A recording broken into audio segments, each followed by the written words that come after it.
What's going on, guys? So it's probably no surprise that I've built quite a few computers in my day, and some of my favorite builds that I've ever put together have been thematic in a sense. They followed a certain theme, certain color scheme. They looked good, for lack of a better term. What I've learned over the years is that choosing components for a themed PC isn't always black and white, and so I kind of wanted to put together what I'm calling a vanity guide. Basically, I want to share with you guys what I look for when selecting components with a specific aesthetic or appearance in mind. And as an example, we'll be using the Terminator build that I assembled a while back to sort of explain my rationale in handpicking each part for a thematic system. First of all, though, before we get into this, disclaimer, big disclaimer, PC parts that look nicer or have a more unique appearance tend to cost more money.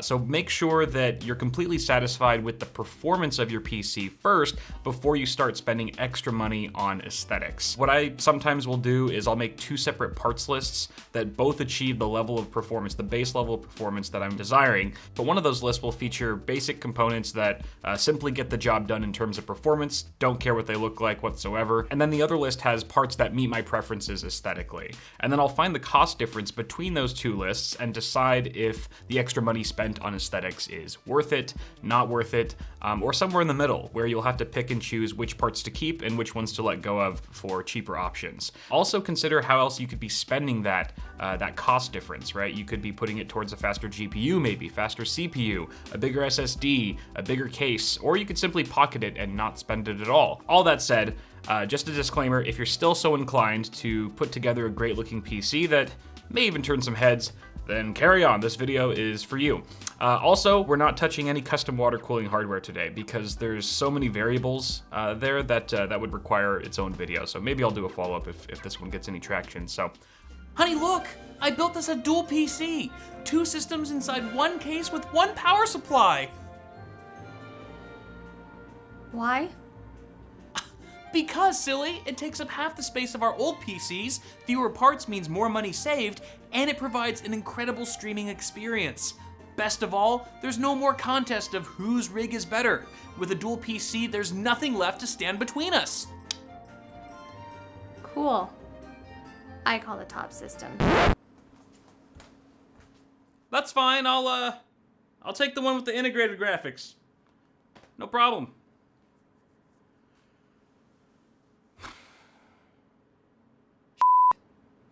Build the ultimate dual PC with the Phanteks 719 that supports 2 full systems and an arsenal of water cooling hardware. Enjoy a flexible interior layout that accommodates 2 power supplies, or a single unit like the Revolt X that ships with a pair of cable sets to power 2 systems at once. For more info on the Phanteks 719 and Revolt X, click on the link in the description below.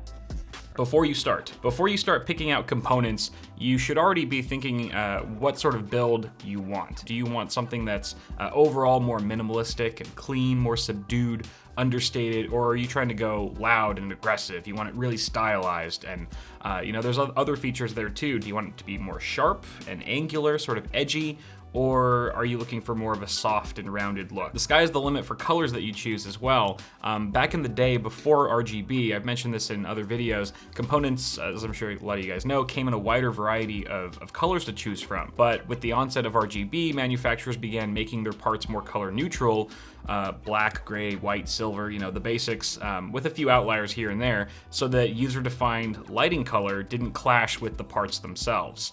So now if you want a strong color theme that's not color neutral, you're pretty much left to rely on RGB lighting or modified parts that you paint yourself in order to achieve the desired effect. So you'll have to be thinking about these things before you even start picking out parts for your build. For the Terminator build, going back to our example here, I knew that I wanted something that was going to remind me of a Terminator machine type of thing, right? So I was looking for something more sharp and sleek, smooth like metal. Definitely a lot of metallic pieces had to be a prominent part of this build. And so I was also thinking of colors. Well, metallic reminds me of silvers and grays, and I also wanted it to be intimidating. So I figured black was a safe bet, along with red. I mean, the Terminator's eyes are red, so I was really sort of thinking, in a more literal sense there, but also red can be attributed to danger or caution, so I felt like that was a good color combo. And I had determined early on that I wanted my red to come from RGB lighting, because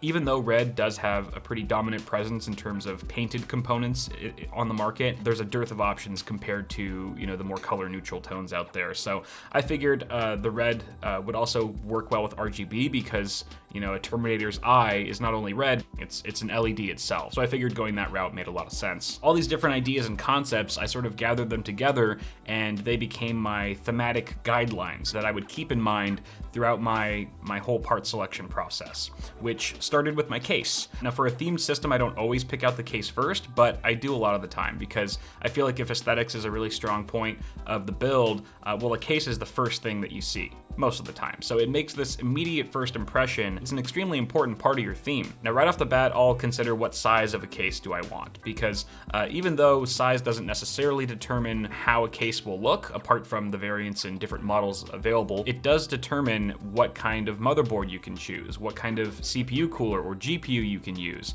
And so if you're trying to go for a certain look, but hey, this, you know, the perfect motherboard that would suit your theme best is only available in micro ATX, then you obviously can't go with a case that doesn't fit that. On top of that, there's logistical factors like, do you have enough desk space, or do you have a really tiny apartment or space that you need to fill up? But that's kind of besides the point of aesthetics here. The next two big things that I consider here are style and color. And this sort of is repeated for almost every component that we'll be talking about today. A big question I usually ask myself up front is, do I want the case fans to be shown or hidden? I'm particularly talking about the fans at the front of the case, used as intake fans typically, because fans have a huge effect on appearance, especially if they're illuminated, which a lot of fans these days are. So that's something you want to consider. How much RGB factor do you want in here, which we'll touch on a whole lot later. And also the brand. I'll consider the brand of the case, not just in terms of is it a reliable brand or is it trustworthy, but is there a possibility of using parts from the same brand to help tie that theme together? Because, you know, if you're buying all Corsair parts, chances are they're going to be coming from more or less the same design team. They're going to fit really well together. But that's not necessarily a requirement for having a build match and mesh well together, as you'll see with the Terminator build. In fact, I don't think any two parts in this build are from the same manufacturer, so that's kind of cool. In terms of color, you need to decide if you want RGB on the case, if that's important to you. Also, painted color accents on a case can add a sort of special touch that RGB just can't match. So for example, like Be Quiet will have some like orange trim around some of their cases. If you're going for an orange themed PC, that can look really nice. Fractal has a lot of black cases that have white trim on them, or white accents in the form of fan blades or their expansion slots, and that can sort of tie in with a black and white themed PC if that's what you're going for. So little things like that are good to keep in mind, but unlike RGB, also remember that you can't switch it up. You can't switch out those painted parts so easily if you ever feel like changing your theme down the line. So you're kind of locked in unless you're down to like modify it and paint it yourself. Also, just a note, if you want to play it safe, an all black or mostly black case pretty much matches with almost any color theme. So if you just wanted to go the safe route, that's not a bad choice. Transparent side panel. If you're watching this video, chances are that you're probably interested in being able to see through your side panel, at least one of them, primarily the left side panel in most cases, so that you can see the rest of your components.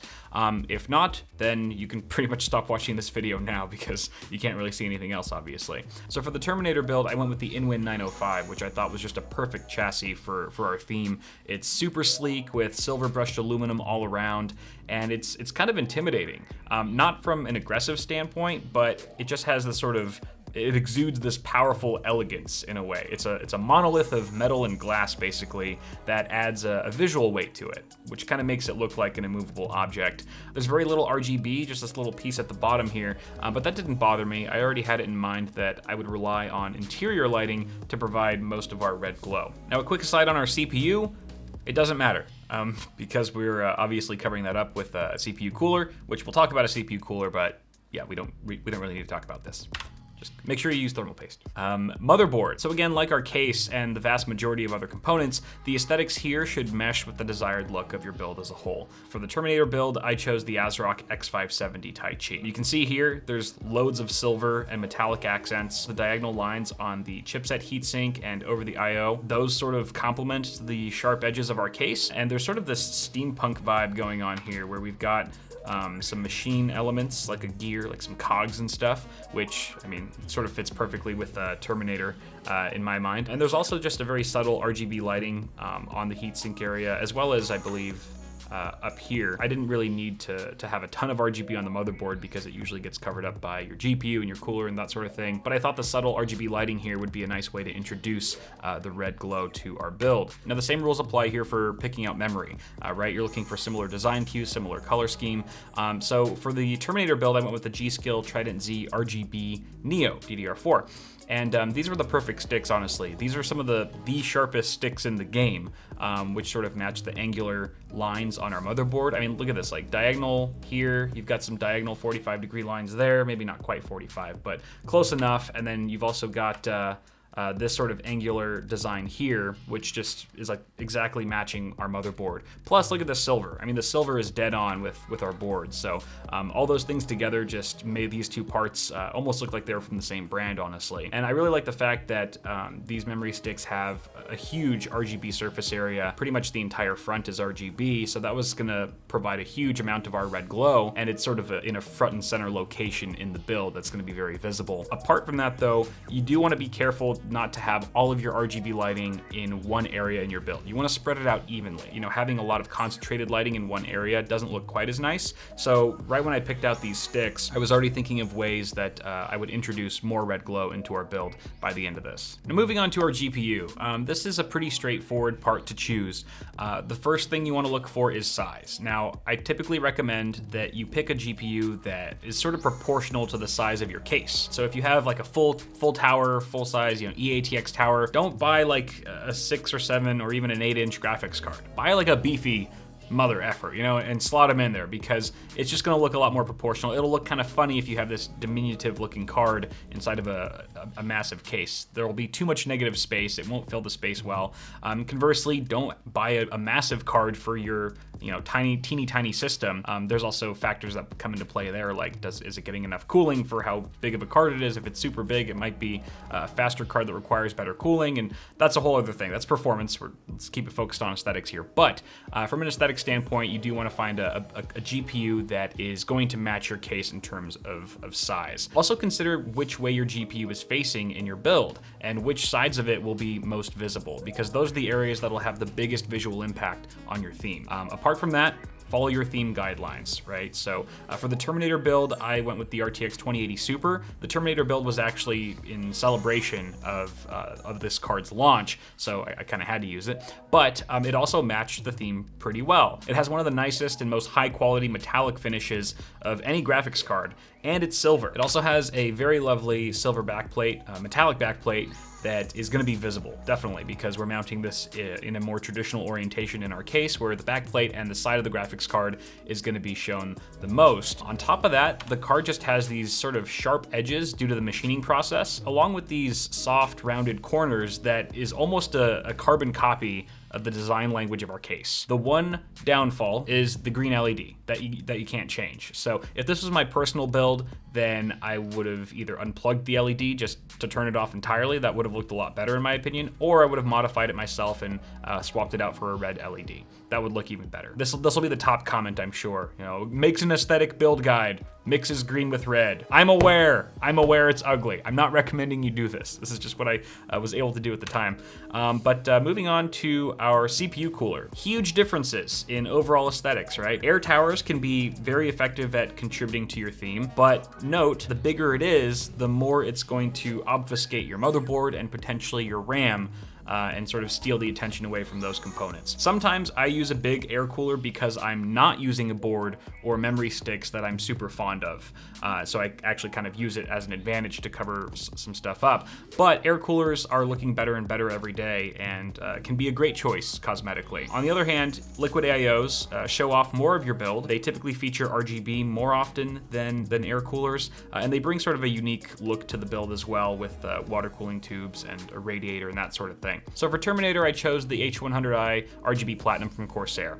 And I'm sure you guys can kind of see why, right? It's got the silver trim around on the CPU water block. It's got RGB lighting. And so it's just sort of got this subtle look to it, sleek sort of metallic look that I was going for. And the radiator, I love the fact that there's metallic branding on the radiator that ties the radiator back to our theme. Instead of just being completely black, if it was just completely black, it would just sort of blend in with the rest of the case. It wouldn't necessarily stand out as an intentional part of our thematic system. Moving on to storage. I'm just gonna say right off the bat, ignore hard drives. I'm not even gonna talk about hard drives because they're all hideous and they should be out of sight. Unless you've got like a super sexy server or something like that, then it's fine. The main thing I want to talk about here is 2.5-inch SSDs. These are definitely the flashiest of the internal storage devices. SSD pun, because manufacturers like to cram them nowadays with RGB lighting, and they're much larger than M.2 drives, so there's more surface area and they're more visible in general. None of this matters though if you can't see them in your case. Some chassis have visible mounting spots for 2.5-inch drives, so you can show them off. So if that's important to you, you want to make sure that you buy a case that has that option available. Also, just a little side note, do some research on any RGB anything, particularly SSDs though, because they can overheat. Some models can actually overheat and throttle or die prematurely. This has been tested and shown. Just do your research. There's also the M.2 SSD, and these ship with or without a heatsink, depending on which ones you get. If there's no heatsink, it'll likely either be displayed in open view on your motherboard in a M.2 slot, or underneath one of your motherboard's built-in M.2 SSD heatsinks, in which case it won't really matter what it looks like. But if it's visible, just make sure that the color of the sticker on it, as well as the PCB, doesn't clash with your theme. If the sticker doesn't match, then you can just take the sticker off, honestly, but you're kind of stuck with the PCB, right? So bear that in mind. It's small. The M.2 drive is small. It's a stick of gum, but it can stick out like a sore thumb if it doesn't match the rest of your system. For Terminator, I only used an M.2 drive, and it was hidden by my motherboard's heatsink, so that was easy for me. Moving on to our power supply, similarly, it doesn't really matter what it looks like if your case has a PSU shroud or some other way to cover it up if it's not visible for some reason. Otherwise, there's very little variety to choose from when it comes to PSUs. I mean, you've got black and white. Maybe you can get fancy with RGB or a digital display. Now, I would highly recommend that you get either full-length sleeved cables for your specific model of PSU, or extensions, which can pretty much be used with any PSU. If not, then you should get a PSU, by all means, that has all black cables, or cables that you find aesthetically pleasing. Every time you use ketchup and mustard cables in a build, a kitten suffocates in an H500P. For Terminator, the Inwin 905 has a PSU shroud, so I didn't really care what the PSU looked like. I just wanted to ensure that it was good quality. So for that, in case you're curious, I chose a Cooler Master V850, which is a fantastic unit. Fans. Pretty much like every other component on the list so far, these are dominated primarily by color neutral tones. However, you can usually find a wider range of colored fans that don't rely exclusively on RGB. Not to say that they're all great fans or that they're pretty fans, but they do have some painted colored options that go a little bit beyond some of the other components. The design of the fan frame, in my opinion, is much more important than the design of the blades themselves, since the blade will be moving, and so when it's moving, all the details on it are lost anyway. To RGB or not to RGB is always a question here. Bear in mind that you don't need RGB anything to build a good looking rig. There's an equal number of incredible looking builds that are void of any lighting. If you are so inclined, however, fans can easily provide the most illumination out of any other component in the case if you have several of them visible in your system, mainly because fans have a lot of surface area and many modern cases have tons of fans and radiator mounting support. It's also worth noting that since our eyes are more naturally attracted to motion, that spotlighting a number of moving fan blades can often make things look a bit more visually interesting while helping to bring your system to life. For Terminator, I went with these Noctua NF F12s paired with the Fantex Halos Lux RGB fan frames in their anthracite gray. Apart from being really great performers, the NF F12s are all black, and its frame has one of the nicest looking backsides, woohoo, of any case fan out there. Absolutely no RGB though, as you can see, and this was sort of my last chance to spread more of that red illumination throughout the case, which is why I went with the Halos Lux fan frames. These are great. They pretty much get mounted to any fan that's the same size. just like that. And they have RGB lighting, so it illuminates the fan blades pretty nicely. And you can see here, it provides a really nice red glow. What I loved about these fan frames in their anthracite gray color is that it not only complemented the rest of the build in terms of the red glow, but also the silver and metallic theme as well. You can sort of see here with the finished build that we've managed to spread out all of our thematic elements throughout the entire system. So, you know, you've got silver and metallic accents on the radiator, the water block, the board, the RAM, the GPU, the fans, the case. The same goes with the red glow. It's just evenly distributed throughout the system, and that's exactly what you're looking for when you're trying to pull all these different components together with a singular theme. Now, a Fancy Pants PC would not be complete without some nice looking cables. So you've got two main options here. You can go full length or extensions. I sort of briefly touched on those earlier. These are cosmetically identical. However, if your cable management behind your motherboard tray is going to be visible, say with like a dual-sided tempered glass panel, then the full length option might be ideal because it'll help you minimize excess cabling. Also bear in mind that they are bound. Full length cables are typically bound to the PSU that you bought them for because of their unique pin layout. So you won't be able to reuse them for other PSUs down the line if you want to. Either route you take, the less popular but more costly option is to go all out with per wire color customization, typically done by an independent cable sleeving company or through like Cable Mod's configurator. But the most common and cheapest option is to buy a pre-sleeved cable kit. And pre-sleeved cable kits have come a long way. I did a video on different cable types, whether they're fully custom or pre-configured. You can check that out if you want. But in this area, different manufacturers offer their sleeved cables with different material types. PET and paracord are two of the more popular ones. PET has that sort of firm, shiny plastic feel that's not as great at taking tight bends, but it does retain its shape a lot better than paracord. Paracord is sort of a nylon material, and it's just the opposite, where it does take tight bends really well, but sometimes they could be a little harder to train. Unless you get high quality options, then they are still very easy to train as well, especially if you're using cable combs and that sort of thing. I personally enjoy and use both types of cables equally as much, but I do like how paracord has a slightly classier look and feel. There's also a huge selection of popular color options. Typically it's either uniform, like all one color, or there'll be like two-tone options. My rule of thumb is that if I have two or more colors in my theme, in my color scheme, then I'll opt for two-tone cables if I can find them, and those colors should be the two most prominent colors in the build, if they're available. If they're not, I'll choose a uniform color kit that's the same color as my single most prominent color. So for Terminator, I went really simple here. I used the Cable Mod Pro Series cables in all black because despite the silver and red accents in the build, black still has the strongest presence in the rig by far. Again, just my personal preference. Black and silver two-tone cables would have worked too, but at the time I didn't find any that either looked good or featured the sort of quality that I was expecting. What I would have absolutely loved to do is get some aluminum cable combs for these cables. That would have been really awesome, because instead of the cables just sort of blending in with the build, they would have again been tied back into the theme quite beautifully, I think, but drop the ball on that one. On that note, guys, that's pretty much it. That's sort of my thought process from start to finish on how to choose parts for a thematic build. If you give it enough forethought, then you can really come out with a pretty stunning build that looks like it belongs on a CES show floor. But that's pretty much all I got for now, guys. Thank you so much for tuning in. If you like this video, toss a like on it. Maybe I'll do more like it in the future. And if there's anything else you want to see, I don't know, suggestions for content, feel free to blow up down below. Subscribe to the channel for more tech stuff coming at you really soon. Merch store, Bitwit merch. We have a ton of new shirt designs that are in stock right now, guys, so please check them out. It's a great way to help support what we do here. Apart from that, thank you again so much for watching this video. Have a good one, and I'll see y'all in the next video. I said video twice. Should I redo that? No, I don't care.